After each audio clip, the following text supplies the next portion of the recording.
So, gosh, that sounds loud. Is it okay? Okay. Okay, so I'm going to read you some pages from Lee Smith's fairly recent memoir, Dime Store, her first and only book of nonfiction after publishing 17 books of fiction, several of which are prize winners and bestsellers. Lee, who's now our age, 80, began writing stories at the age of 9 and selling them for a nickel apiece to neighbors in Grundy, Virginia, the tiny coal mining community in the Appalachian Mountains where she was born and raised, um, and lived there until 1974 when she got married and moved here. So she's been a North Carolinian since 1974. She lives in Hillsborough. Um, so, Dime Store. I love this telling of what the writer believes made her a writer.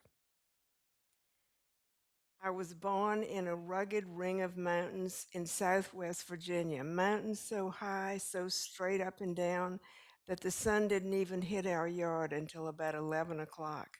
My uncle Bob Venable, they lived across the road, used to predict the weather by sticking his head out the window and hollering back inside, "Sun on the mountaintop, girls," to my cousins.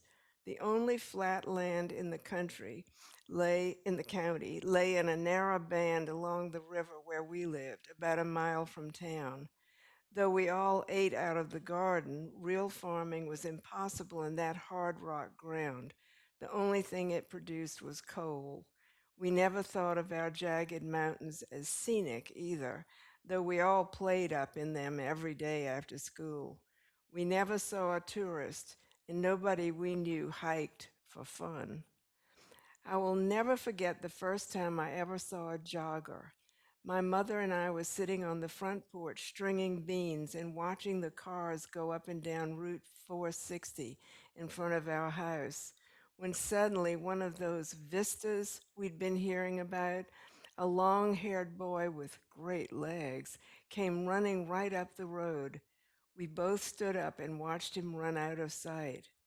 "Well, for heaven's sake," my mother said, "where do you reckon he's going running like that?" He was going back to where he came from eventually, but most of us weren't going anyplace. We were closed in entirely, cut off from the outside world by our ring of mountains. Many of the children I went to school with had never been out of Buchanan County. People still described my own mother as not from around here, though she had spent most of her life teaching their children and, quote, trying to civilize you and your daddy, as she always joked. But it was a challenge. So I was being raised to leave. My very first memory is of downtown Grundy. I'm standing up in my crib, gripping its spool railings, looking out an upstairs dormer window of my grandparents' house at the flickering colored lights of the Morgan Theater, reflected in the waters of Slate Creek. First green, then yellow, then blue, and red and green again, they twinkle through the distance like fairy lights in an enchanted kingdom, promising everything. In my mind's eye, I can see them still, mysterious, beautiful, and always too far away. I've been told I watched them steadily for hours, and it must be so, for that memory is indelible, as is the somber striking of the courthouse clock that marked the passing of every hour. It is 1945. I am 1 year old. My father, Ernest Smith, is away in the Navy. My mother, Virginia Marshall Smith, nicknamed Gig, has left her job teaching home economics at the high school and is working at the ration board. Ration, I guess it's ration. She and I are living with my grandparents until my daddy returns. Then we will move into our own house up the river at Cowtown, and daddy will open the 5 and 10 cent variety store with the financial help of his uncle Kurt Smith, who was actually Daddy's own age. It was that kind of family. Though the store will later become a Ben Franklin, it would always be known in town as simply the dime store. Many of my favorite memories of Grundy take place in this dime store. As a little girl, my job was taking care of the dolls. Not only did I comb their hair and fluff up their frocks, but I also made up long, complicated life stories for them. Things that had happened to them before they came to the dime store, things that would happen to them after they left my care. I gave each of them three-part names: Mary Elizabeth Satterfield, for instance, and baby Betsy Black. Their lives were very dramatic. Upstairs in my father's office, I got to type on a typewriter, count money, and talk to Barbara Ratiff, pale, blonde, and pretty as a princess in a fairy tale book. She would later become the manager. I spent hours and hours upstairs in that office observing the whole floor of the dime store through the one-way glass window and reveling in my own power. Nobody can see me, but I can see everybody. I witnessed not only shoplifting, but fights and embraces as well. Thus, I learned the position of the omniscient narrator who sees and records everything, yet is never visible. It was the perfect early education for a fiction writer. I always went down to check on the goldfish in their basement tank, and every spring I looked forward to the arrival of the pastel colored Easter chickens. But my favorites were the little round turtles with roses painted on their shells. I used to wear these turtles to school on my sweaters, where they clung like brooches. I liked to visit with John U. Hatz, a very kind man, on my trips to the basement to help him put up stock. Clovis Owens, in charge of maintenance, could fix anything, and his wife made the best pound cake in the world. She always sent me a piece wrapped in wax paper. Up on the main floor, I chatted with the dime store girls who had all been working there for as long as I could remember. Sweet Ellen Clevenger in children's wear, Viola back in piece goods, who always hugged me, floor supervisor Ruth Edwards, and Ruby Sweeten, supposedly in toiletries, who seemed to be everywhere. With bright red spots of rouge on her cheeks, Mildred Shortridge presided over the popcorn machine and the candy counter at the front of the store, whispering the craziest things in my ear. She made me laugh and laugh. I always bought some of the jellied orange slices and the nonpareils, those flat chocolate discs covered with little hard white balls of sugar. My friends were surprised to find that I never got anything free at the dime store. Despite my protests, I had to save my allowance and pay just like everybody else. Next to the dime store was the Rexall drugstore, where as a teenager I gossiped with my girlfriends, bought Maybelline makeup, ate mysterious meat sandwiches, that's in quotes, okay, and read Teen Magazine with its articles like How to Talk to Boys, Tip, Learn About Cars. Then came Russell's Men's Store, where I held Christmas jobs during high school.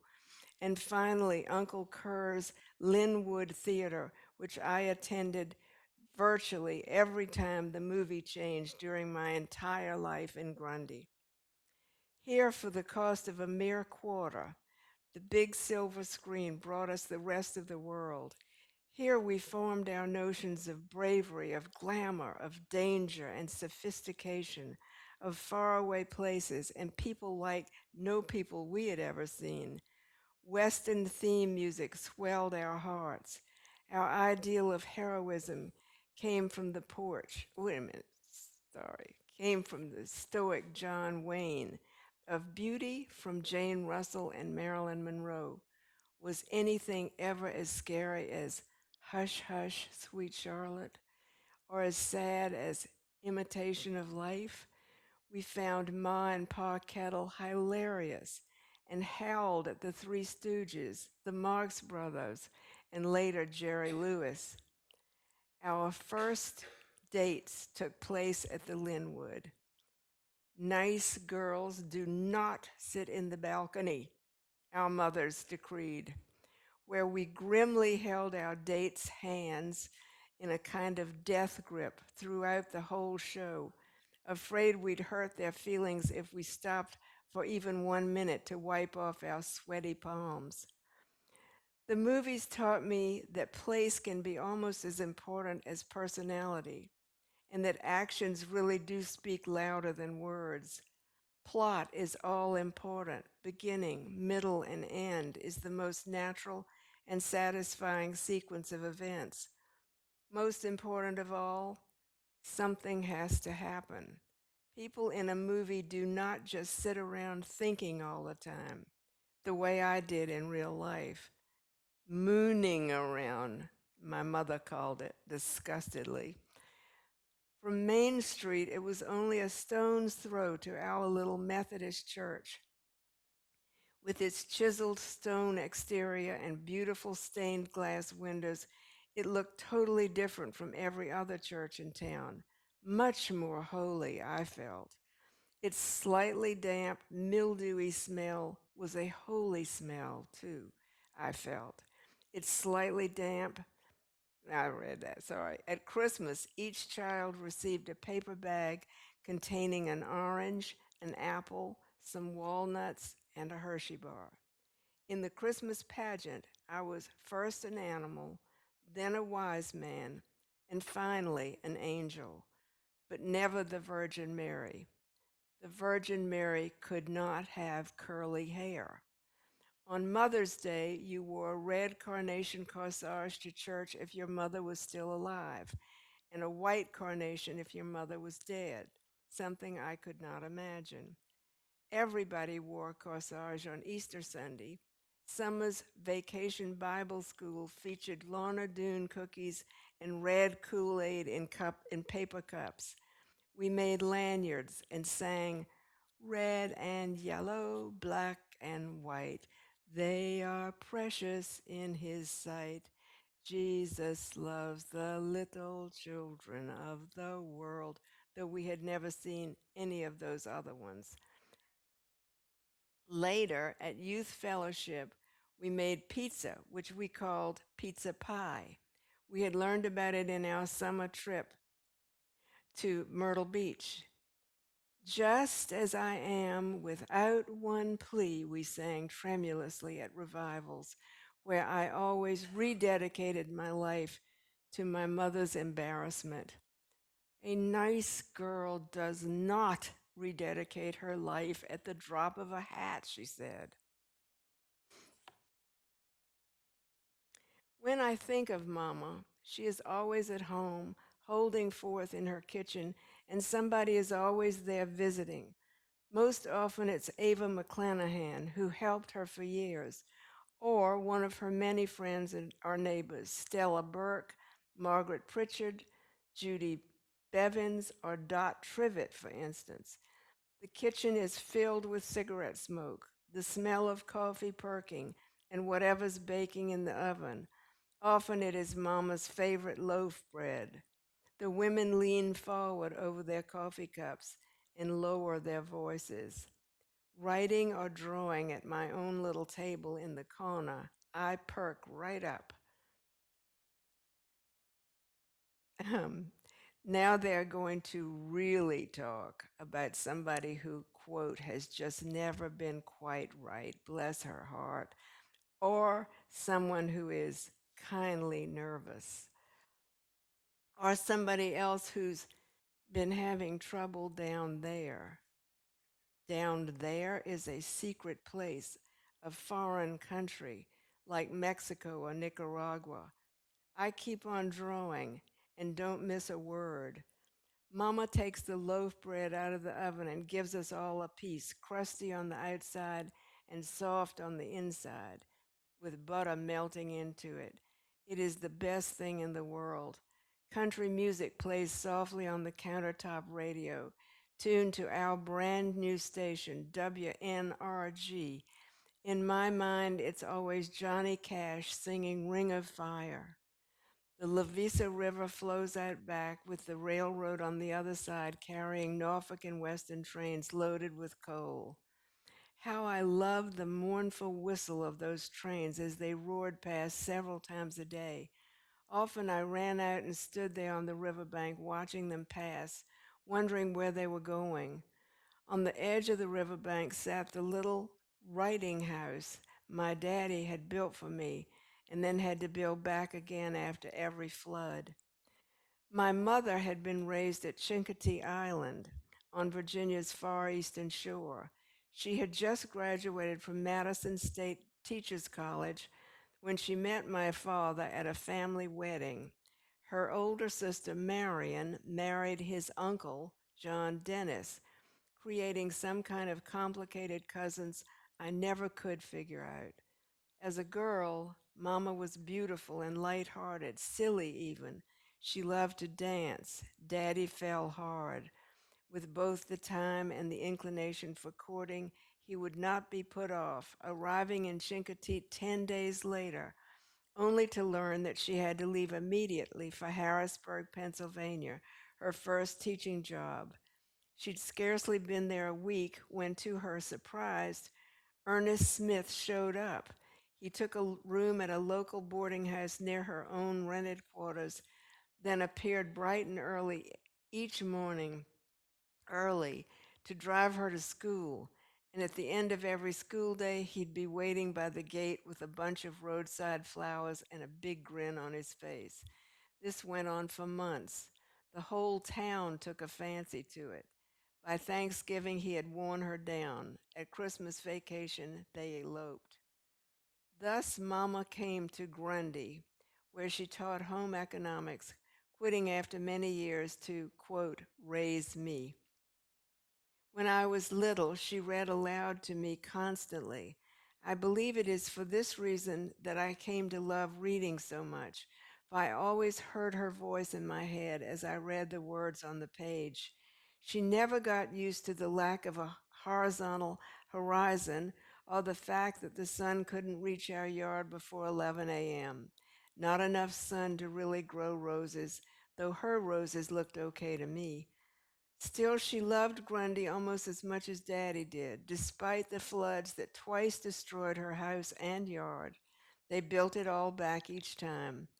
My mother loved that house as she loved her roses and her crafts. My own North Carolina home today is filled with quilts and afghans she made, furniture she refinished, and pictures she decoupaged. Hell, Gig will decoupage anything. She'll decoupage a chair while you're sitting on it, neighbor Dr. Burtz was heard to say. I aspired to sainthood in those days. I might have settled for a little miracle or a vision or at least a sign. I remember one Christmas Eve staring fixedly at Missy, my Pekingese, for hours because a granny woman had told me that God speaks through animals on Christmas Eve. He didn't say a word through Missy, but never mind, I was all eaten up with holiness anyway, excited by the holly in the church, the candles, the carols, and the Christmas pageant, which we acted out at the altar year after year, wearing our bathrobes until we were too old to be in it. There were not enough boys in that little church, so I usually had to be a wise man, while Randy and Melissa and Francis Williams got to be the angels. I wanted to be an angel so bad, but would I ever fit through the eye of a needle? Didn't I have too much stuff? At school, we drew names and I gave gifts to kids from up in the hollers, saving my allowance to buy them the nicest things, evening in Paris perfume, Avon dusting power, a pen and pencil set in a clear plastic case. In return, I got a hooked pot holder once and a red plastic barrette and a terrific homemade slingshot. On snowy nights around Christmas, I used to sit out by myself for hours, hearing the wild dogs bark way up in the mountains, listening hard for high, sweet songs of angels. I never heard it either. When my daddy came home from the dime store, I'd finally go in the house. He never left on Christmas Eve until the store was closed, cash counted, and put in the safe, the last layaway doll picked up, and if somebody couldn't pay, which happened often enough when the mines weren't working, he'd give it away. In early October, I'd go with him to the Ben Franklin Toy Fair in Baltimore, where we would order the presents for Christmas. I was the doll consultant. In those days, in that town, it was a sin to sell on the Sabbath. But from Thanksgiving until Christmas, every Sunday I got to go downtown to work in the dime store, helping Daddy and the girls fix things up for the week ahead. As doll consultant, I'd dust the dolls and fluff up their dresses and stand them up just so. I particularly liked to raise their arms a little bit so they would be ready to hug any little girl they got on Christmas morning. Weren't those Christmases idyllic? Wasn't my childhood wonderful? Yes and no. It's like those awful claws beneath the festive table at my grandmother's house. For there were terrible resentments and quarrels about money and old unhealed wounds right beneath the surface in that family, as in all families. Somebody was always going off to take the cure, while others were kindly nervous. In the parlance of today, our family was dysfunctional. Is any family not? I would never become an angel or even a saint. Instead, I would grow up wild, marry young, and settle down. We'd have two boys, forming our own dysfunctional family. We'd do the best we could. Then we'd divorce, and I'd feel kindly nervous myself. I'd remarry. I'd try like crazy. We all do, don't we? We try like crazy. That's Lee. Thank you. She's a wise lady. Uh, so thank you all for coming. I enjoyed it. I loved it. I've read it now 4 times. It's better every time. So she's good. Okay, I don't know how I get out of this.